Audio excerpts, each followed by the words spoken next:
दोस्तों, संसार में रहते हुए भी 3 औरतों को भगवान की भक्ति, पूजा पाठ, व्रत आदि नहीं करना चाहिए। ऐसे लोगों से भगवान हमेशा क्रोधित रहते हैं। ये लोग कितनी भी पूजा पाठ कर लें, इन्हें फल की प्राप्ति कभी नहीं होती, रोते हैं जिंदगी भर। दोस्तों, भगवान की भक्ति करना बहुत मुश्किल भी नहीं है और सरल भी नहीं है। अक्सर जब हम परेशान होते हैं तो ईश्वर को याद जरूर करते हैं और हमारी परेशानी भी दूर हो जाती है। ईश्वर अपने भक्तों को कभी निराश नहीं करता। अक्सर हम भगवान को प्रसन्न करने के लिए कई सारे जतन करते हैं, जैसे कोई पूजा पाठ करता है तो कोई व्रत आदि रखता है। ऐसे में हम धार्मिक यात्रा भी करते हैं। तो चलिए जानते हैं। दोस्तों, नंबर 1, क्या मासिक धर्म में पूजा पाठ करना चाहिए? दोस्तों, पुरानी मान्यता है, जब हुआ था द्रौपदी का अपमान, जब युधिष्ठिर जुए में सब कुछ हार बैठा तो दुर्योधन ने दुशासन को द्रौपदी को लाने भेजा। कहा जाता है उस समय द्रौपदी रज्जुज्वाला मासिक धर्म के दौरान थी। वो एक अलग कमरे में सिर्फ एक वस्त्र में थी। इस बात से ये तो साफ हो जाता है कि ये व्यवस्था प्राचीन काल से ही चली आ रही है।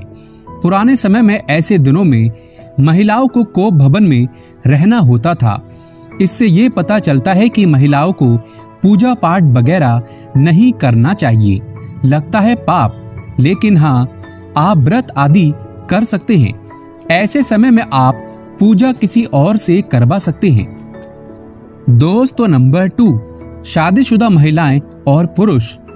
खास तौर से सुहागन स्त्री के लिए पूजा पाठ, व्रत आदि करना बहुत ही महत्वपूर्ण माना जाता है।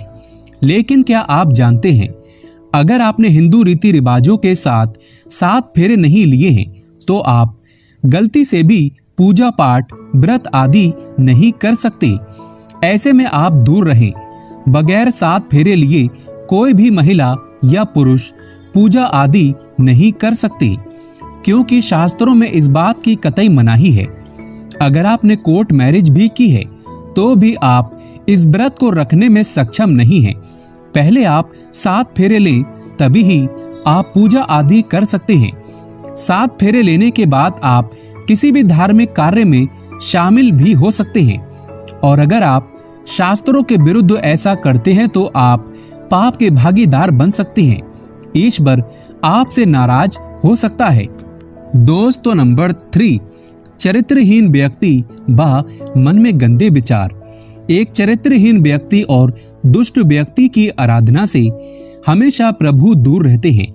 जो व्यक्ति गरीबों पर अत्याचार करता है, जानवरों पर अत्याचार करता है, दूसरों का पैसा खा जाता है और स्त्रियों पर गंदी नजरें रखता है, तो ईश्वर ऐसे व्यक्ति की पूजा कभी स्वीकार नहीं करता।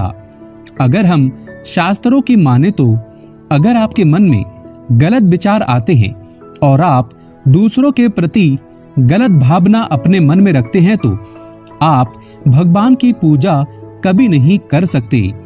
ऐसे व्यक्ति से हमेशा क्रोधित रहते हैं भगवान। इनकी पूजा कभी स्वीकार नहीं होती। अगर आपका मन सच्चा है तभी ही पूजा व्रत आदि स्वीकार होगी। दोस्तों, अक्सर लोग ये भी पूछते हैं कि हम भगवान की भक्ति लगातार करते हैं, फिर भी हम निर्धन क्यों हैं? दोस्तों, आपके गरीब होने का कारण यही है और कुछ भी नहीं। इसीलिए प्रभु आपकी पुकार कभी नहीं सुनता, क्योंकि आपके कर्म ही गलत हैं। इसीलिए दूसरों के लिए अच्छा सोचें और भगवान से अपने लिए नहीं, दूसरों के लिए मांगे। ईश्वर आपकी पुकार अवश्य सुनेगा। दोस्तों, यकीन मानिए, अगर आपकी भक्ति सच्ची है तो ईश्वर हमेशा आपके साथ है। वो आपका साथ कभी नहीं छोड़ता। ऐसे में कमेंट बॉक्स में बताएं आप कौन से देवी देवता को मानते हैं। ईश्वर के लिए एक लाइक तो बनता है। ओम नमः शिवाय। जय श्री राम।